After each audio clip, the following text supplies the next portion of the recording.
Hey everyone, welcome back to my channel. In this video I'm going to be talking about my 30-day art challenge, something that I just finished a few days ago and I'm super excited about it. For those of you who have absolutely no idea what I'm talking about, I will be providing a link to the playlist down below in my description. But basically, just to summarize what I did, it was a 30-day art challenge where I had to draw something new every single day, whether it be, I don't know, using different type of material, different type of style, cartoon, realistic, anything that is different than what I've been doing for the longest time, which was just watercolor and using watercolor and pencil crayon and drawing rabbits and bunnies, which is the same thing, but yeah, you know. Bunnies, rabbits, cats, just basically pet portraits is what I used to do, or what I still do, but something that I really enjoy doing. So I kind of wanted to expand my horizons and go somewhere else with that, and kind of basically just grow as an artist. So I went through kind of a few months where I didn't know what to do anymore. I didn't know what to draw. I felt like I was stuck in a rut and I just couldn't really improve how I wanted to improve. And that was kind of, yeah, it was not fun. When my husband and I came back from Canada visiting my family, he challenged me to do something, to do a drawing for every single day for 1 year. So technically the challenge is for 1 year, and it still is for 1 year. I'm calling it a 30-day art challenge just because on YouTube I decided to cut it down to 30 days rather than one entire year. The challenge was really to upload daily content onto YouTube, one a day, for 30 days, and then the rest of the challenge will be taken off of YouTube, and you can follow this on my Instagram or my social media, but probably most likely I will only be posting to Instagram because that is my main platform for social media. So you guys can follow the rest of the challenge via Instagram. I will say Instagram once more, Instagram. But for YouTube, the challenge is over. I've completed 30 days. I uploaded a video every single day. Yes, this was the most challenging part of the challenge actually, was to dedicate time after work. I do work 40 hours, so all of this drawing, all of this editing, this recording, everything that goes with making YouTube videos was after work in my spare time. So this was, yeah, a lot of dedication, but I do not regret it one bit, and I will tell you why, and I will also tell you why I want you to partake in this challenge, to do yourself a favor and challenge yourself. So there are a few things that I learned, apart from the whole YouTube scene, which I will, I think I'll start with that topic actually. So part of the challenge was to upload daily content. Now, uploading daily content is not the easiest thing in the world. For YouTube, you can Google all of this. The advice they give you if you want to be a YouTuber, if you want to create a channel, if you want to, yeah, I don't know, be a YouTuber is, you have to upload good quality content. And by uploading good quality content, you need to make sure that you have the proper music, you have the proper sound, you have the proper image quality, proper video recording stuff. You need to dedicate a lot of time in getting it right. And this time is what I tried to do. So I did end up spending probably, I would say, like at least 3 to 4 hours every single night just to have one video finished. Now, most of the time was actually spent on doing the drawing, but there was a good hour, an hour and a half in terms of the editing part of it. I don't actually count the extra hour to upload it onto YouTube because that does take, depending on the size of the video, could take anywhere between half an hour or an hour, I don't know, up to your internet speed, up to like the capacity of your computer, I guess. I don't know. There's all kinds of factors that factor in to the upload time, but that is something that I do not really count because I could just upload it while I was watching something in bed, for example. So that wasn't so bad. But in terms of like YouTube in itself, I learned so much. I think the first thing that I learned was the editing. So like I mentioned, around 3 to 4 hours every night to complete from start A to start Z. From basically, doing the drawing and then recording it and uploading it onto the computer and then editing it. All of this time, I really defined it, and that was really nice because it will help me for future videos.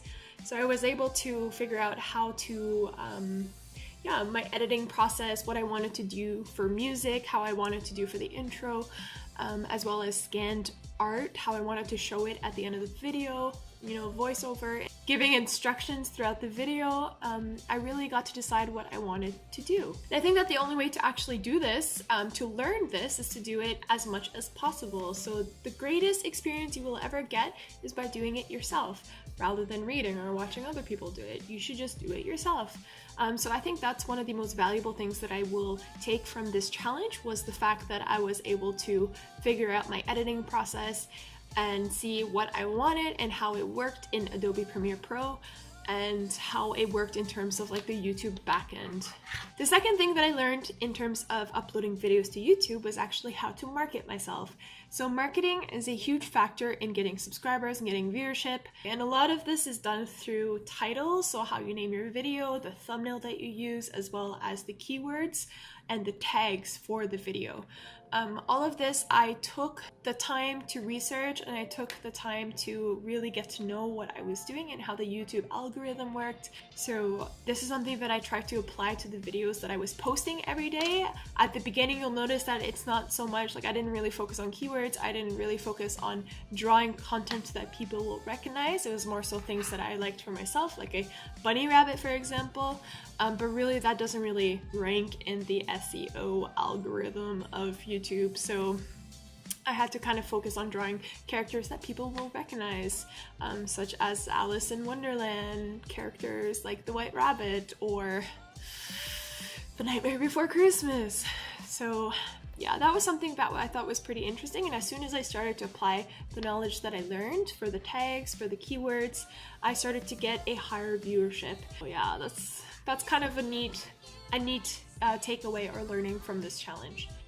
Now, in terms of the actual drawing, so the challenge was also part of expanding my horizons, using different types of materials, kind of leaning away from the watercolor scene for a little while, and trying different styles such as like cartoon or animated styles.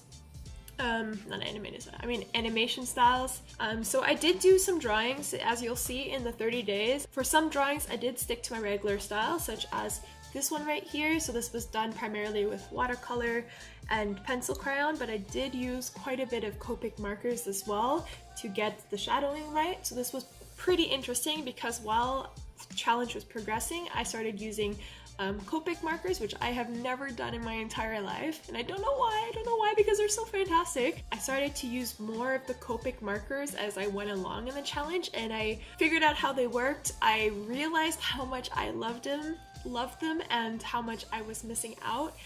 So a lot of these drawings progressed into sort of marker illustrations, like this little guy, which I, by the way, do not like minions at all. Don't like minions. I was forced to draw this because my husband bribed me into buying me more Copic markers if I drew him a minion, so I had no choice. I drew him a minion.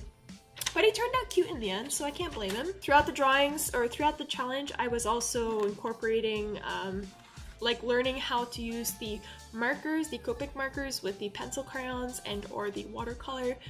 So this was also a neat aspect that I will definitely take away as a learning from the challenge. Another thing that I learned was to be more free in my thoughts. This does not come easy, I could tell you that right now. This does not come easy. As an artist or as someone who just likes to draw, you tend to stick to what you know and you tend to stick to what you like.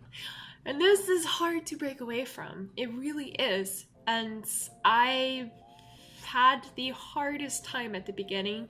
I didn't know what to draw. I kept telling myself, okay, stay away from the rabbits, stay away from the pets, stay away from, I don't know, the things that you know how to draw, and try new things. Yeah, that's easier said than done, but I could tell you that there is sort of like a trick. The trick that I found was to basically pick something up. So if you have no idea what to draw, just pick up your pencil, put the tip of it to the paper, and start sketching. Eventually something will just kind of like pop up. It's really trial and error, so you have to kind of just watch something, and sketch away, see what happens. If you really have no idea and you cannot get inspiration just by putting your pencil to the paper, then I'd recommend looking at sites like Pinterest or Google Images. I don't know. I use Pinterest a lot, and I usually just search for a keyword, and whatever image pops up, I scroll through all the images, and it gives me a nice visual, inspirational, motivational thing, and I scroll through everything, and eventually there's something that stands out and I get inspired by it, and I use this as a reference photo and I build upon it. So that's the way that I kind of do my creative work, is I do use reference photos, and I do get inspired by looking at other visual things. I look at photographs. So photographs is something that I really like, I get inspired by. So something I like to do. I also go to the art store or to the bookstore and I look at photography books and get inspired by, like, especially with the like vintage books, so like the nice the vintage pinups. I like to get inspired by those, and there's all kinds of stuff. There's all kinds of stuff out there, and use it to your advantage. So with that being said, I mean, I could say a lot more things about this challenge. All I really want to sum it up, I want to keep this short, but I want to sum it up, is that I would recommend to try the challenge. You owe it to yourself, just try it. It's really fun. You don't have to upload to social media, you don't have to do all that, because that's a certain kind of pressure that you need to keep as well, especially if you're trying to build a brand. You want to keep the kind of the same quality going on, but you owe it to yourself to try it, and you never know what will come out of it. You never know. So like I said before, I will be continuing the challenge. You can follow it on Instagram, and for YouTube itself, I'm going to be taking a different direction. I'll be doing a lot more challenges in the future as well, like really funny challenges, and I will be doing all kinds of series in terms of, like, I don't know, drawing superheroes, Disney princesses, Pixar characters, because I really like animated movies. I love Pixar movies and DreamWorks movies, so I would like to do a lot of that. And I also would like to do some streaming videos. So streaming is something that I am currently working on, trying to get a better internet provider, and yeah, I've got the equipment, everything's ready for that. I just want to just need better internet. So if you guys are interested and like what I'm doing, please support it by giving likes, comments, as well as don't forget to subscribe. It makes me really happy to see my viewership rise, and I'm working really hard to get some good content out there for you guys. So please don't forget to subscribe and share the videos with your friends, family members, your dog, your bunny, I don't know. Just so stupid. So thank you guys all for the support so far, and I wish you guys a nice day.